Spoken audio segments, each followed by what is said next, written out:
अनंत कोटि दंडवत सतगुरु देव को। कल ब्रह्म जो चल रहा था पुरुष सूक्त, पुरुष सूक्त का समापन हुआ।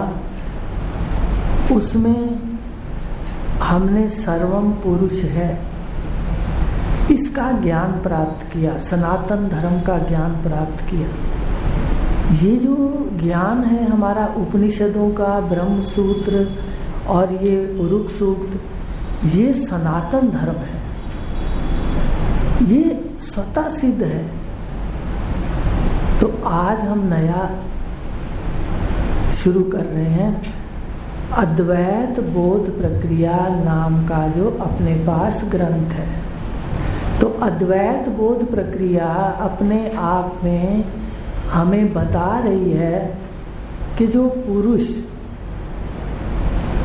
माया से, अभी पढ़ा हमने पिछले दिनों 5वें मंत्र में, कि जब परमात्मा से माया प्रगटी तो उसने एक ही अहम को, एक ही पुरुष को द्वैत के रूप में असंख्य रूपों में दिखा दिया। एक शीशा तो माया है, अब माया के अंदर जो शीशे हैं वो अविद्या है, जिसको जीव कहते हैं, एक एक शरीर कहते हैं। तो इतने पुरुष दिखने लग गए ये शीशों के कारण, माया के कारण। अब उस द्वैत से अद्वैत परमात्मा की को जानने के लिए जो तरीका है, जो साधन है, उसको कहते हैं अद्वैत बोध प्रक्रिया। कौन सी प्रक्रिया, कौन सा साधन जिसके द्वारा हम अद्वैत तत्व परमात्मा को जान सकते हैं। सर्वम अद्वैत है। कल भी बताया था कि जो ये द्वैत की प्रतीति है, ये प्रतीति तो देखना दोष नहीं है, प्रतीति तो दिखेगी। माया का सारा विस्तार है और सारी लीला है। ये द्वैत की प्रतीति तो दिखेगी, पर द्वैत सत्य है, प्रतीति सत्य है, ये गलत है। यहाँ पर गलती है। द्वैत सत्य है, प्रतीति सत्य है, जगत सत्य है, परिवार सत्य है। ये जो प्रतीति है ये मिथ्या है, ये झूठी। तो इसलिए इस द्वैत से अद्वैत की ओर जाने के लिए, जानने के लिए एक तरीका है जो इस पुस्तक के अंदर है। इसको कहा अद्वैत बोध प्रक्रिया। वो प्रक्रिया जिससे अद्वैत का ज्ञान केवल नहीं होता, बोध का मतलब ज्ञान नहीं है, बोध का मतलब है साक्षात्कार, साक्षात हो जाना। एक होता है साक्षात्कार होना, एक होता है खुद साक्षात हो जाना। आप स्वयं वही हो। इस प्रक्रिया के द्वारा आप स्वयं ब्रह्म रूप में साक्षात हो जाओगे।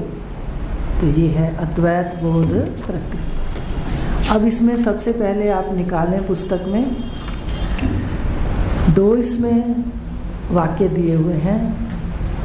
पहला है यह को मैं देखता है। कल पूछूंगी थोड़ा सा घर का काम। पहला है यह को मैं देखता है और मैं को वह देखता है। मैं सोता तो सच्चिदानंद अद्वैत में है और जागता असत जड़ दुख द्वैत में है। दूसरा, प्रातः उठो इदम में। क्या कहा? प्रातः उठो इदम, इदम माने यह। प्रातः उठो इदम में और जागो अहम में, यही निज घर जाने का रास्ता है। देखो रास्ता तो है छोटा, बात तो है बहुत छोटी, पर वो समझ नहीं आती। देखो सिद्धांत वही का वही है, तत्वम असि, वह तू है। कुछ लोग तो सुनना ही नहीं चाहते इस बात को कि ये कैसे हो सकता है। सिद्धांत वही का वही है जो पहले दिन हम यहाँ आए थे और जिसको जानने के लिए बैठे हैं, पर उसको समझाने के लिए कितनी पुस्तकें, कितनी युक्तियां हमने देखी। सिद्धांत यही रहेगा, सिद्धांत तत्वमसी रहेगा, पर युक्तियां रोज नई होंगी। तो आज कहा इसको समझ लेते हैं। यह कहते हैं जगत को। जगत को कौन देखता है? जिसका नाम मैं है। आपका नाम मैं है। जगत को कौन देखता है? यह को कौन देखता है? जिसका नाम यह है। हम सामने दृश्य को भी यह कहते हैं, फिर शरीर के अंगों को भी यह कहते हैं। ये मेरा हाथ, ये मेरे पैर, ये मेरी आँख। अब यह को मैं देखता है, लेकिन जो मैं है ये कभी कभी कोई गलती कर दे तो इसको पीछे वह देखता है तो अपने अंग संग। कितना बात को कहना दुर्लभ है कि भाई अंग संग है तो अंग संग, पर अज्ञान के कारण देखता नहीं। तो ये है कि ये सीधा घर जाने का रास्ता है। सीधा हम पहले यह से मैं में आए और मैं के पीछे देखें कि मैं को कौन देख रहा है। और अगर नहीं समझ आती तो सुन लो, एक दिन दिखेगा। अब दूसरी इसमें बात इसमें है कि जो प्रातः है, रात को मैं किसमें सोता है? सत्य, चिद, आनंद और अद्वैत परमात्मा में। रात को अपनी मैं परमात्मा में सोती है और सुबह कहाँ उठती है? शरीर में असत्य, जड़ और दुख। इस शरीर में तीन वास करते हैं। झूठ भी वास करता है, दुख भी वास करता है और जड़ता भी, मूर्खता भी वास करती है। उठते असत जड़ दुख में है, आकार में उठते हैं, आकार बन के उठते हैं और सोते हैं तो एक एक कपड़ा उतारते जाते हैं। कल बताया था कि जागृत में प्राण और प्रज्ञा है, सुषुप्ति में प्राण है, प्रज्ञा नहीं है। कैसे उतारते जाते हैं देखो। समाधि में प्राण भी सूक्ष्म हो जाते हैं, प्रज्ञा भी छूट गई, प्राण भी छूटते हैं। लेकिन तुरीय तत्व में अपने स्वरूप में तो दूसरा कुछ है ही नहीं, ना प्राण है ना प्रज्ञा है। कैसे छूटता है देखो। सोते सच्चिदानंद में हैं और उठते हैं शरीर में असत, जड़ और दुख। तो कहा अब क्या करो? प्रातः उठो। अब ये करना चाहिए, प्रातः उठो तो यह में, पर याद किसको रखो? पुरुष एवेदम सर्वम। प्रातः उठो तो यह में, शरीर में, जगत में, घर में, परिवार में, पर जागो अहम आत्मा। आत्म दृष्टि, सर्वम आत्मा। पुरुष सूक्त क्या समझा गया कि सर्वम आत्मा है। जागें इदम में और रहें अहम में। व्यवहार इदम का करें, अपने वर्ण का, अपने धर्म का, पर रहें किस में? आत्म सत्ता में। आत्म प्रकाशक हूँ मैं, सत्ता देता हूँ शरीर को। अहम आत्मा, अविनाशी, अजर और अमर। तो स्मृति पहले करनी पड़ेगी। सबसे पहले स्थिति नहीं होगी, सबसे पहले स्मृति करनी पड़ेगी। व्यवहार जगत में करो और सिमरण पुरुष का करो कि पुरुष एवेदम सर्वम। कई बार बहुत अच्छा लगता है, लगभग गुरु की कृपा रहती है, आप भी प्रयास किया करो। कोई आता है, मान लो कोई खा भी रहा है कुछ, तो असंख्य पुरुष उसके अंदर दिखते हैं। एक आपके शरीर में कितने सेल हैं उतने ही पुरुष हैं आपके अंदर। देखो कितना आश्चर्य है, कैसे आश्चर्य युक्त सृष्टि बनाई। तो दिखता रहता है कि देखो एक पुरुष को, इतने पुरुष को आपने तो लंगर ही कर दिया। अगर मनन की बात बता रहे हैं और बाहर कहोगे तो वो कहेंगे ये तो मूर्ख ही हैं, ब्रह्म ज्ञानी। लेकिन वास्तविकता ये है कि सर्वम चेतन है। तो कहा गया उठो, तो अब उठो, क्या करना है कल पूछूंगी। उठना तो शरीर में है पर जगना, सावधान, जगना कहाँ है? अहम में, आत्मा में। ये करना, मैं सच्चिदानंद हूँ। अब देखो शरीर मैं की सत्ता से चल रहा है। मैं को याद रखना है। कार्य करते हो कभी याद कर लिया करो कि देखो हाथ, चाहे वो खाना बना रहे हैं या दफ्तर का काम कर रहे हैं, सत्ता किसकी है? अहम की। जागो अहम में और करो इदम में। तो ये घर जाने का रास्ता है। कल इसका दूसरा ले लेंगे स्लोगन। दूसरा क्या है? असत से हट जाना ही असत का ज्ञान है। देखो शब्द तो गहरे हैं पर थोड़ा थोड़ा समझ लोगे तो अंदर बिठा लोगे। असत से हट जाना ही असत का ज्ञान है। असत का ज्ञान हो गया आपको जी, हमें तो हो गया। सारा जगत मिथ्या है दीदी, बिल्कुल कुछ भी अपना नहीं। और थोड़ी देर में 10 रुपए के लिए लड़ाई हो, एक कप टूट जाए तो काम वाली से गुस्सा हो, बताइए ज्ञान कहाँ तुल गया? तराजू में ज्ञान तो होना चाहिए ना। अगर हमने देखा है तो कुछ संयम हमारे अंदर आना चाहिए।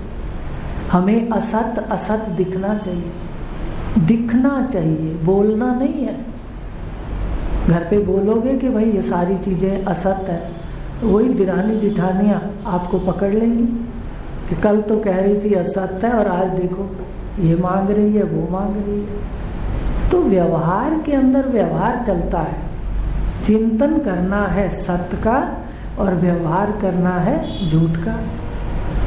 झूठ में व्यवहार है। तो कहा असत्य से हट जाना ही असत्य का ज्ञान है। ज्ञान तब मानेंगे जब आप असत्य से हट जाएं और किस में स्थित हो जाएं? सत्य में, आत्मा में। असत्य से हट जाना ही असत्य का ज्ञान है और सत्य से मिल जाना ही सत्य का ज्ञान है। सत्य से मिले बगैर सत्य का ज्ञान कैसे है? वो तो वाणी से ही बोल रहे। कल इसको अच्छी तरह लेंगे। असत्य से हटे बिना असत्य का कथन नहीं कर सकते। जो ब्रह्म निष्ठ गुरु कथन करते हैं हमारे सतगुरुदेव, वो अपने स्वरूप में बैठे होते हैं, सत्य में स्थित होके कथन होता है। आपको बहुत बार समझाया है। किसी भी ऋषि को जानने के लिए उसके स्थान को देखना पड़ता है कि कहाँ बैठकर उसने बात कही है। ऐसे हम किसी ऋषि को नहीं समझ सकते। आज तक गीता हमारे घर में बचपन से थी, हम कृष्ण को ना समझ सके। तो कहा कि सत्य से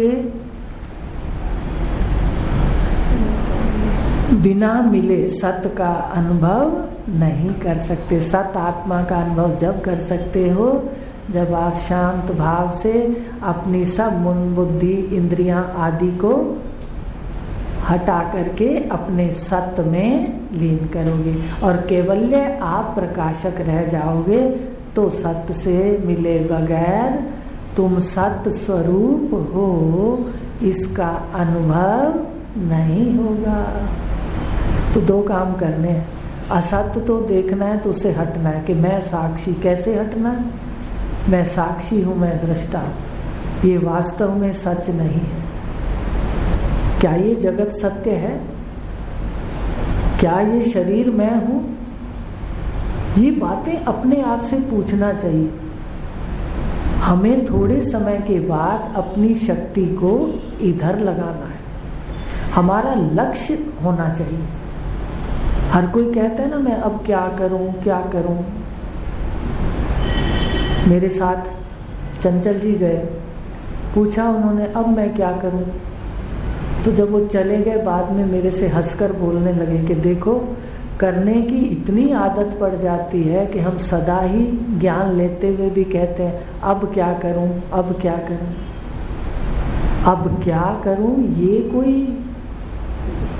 कोई विशेष बात नहीं है।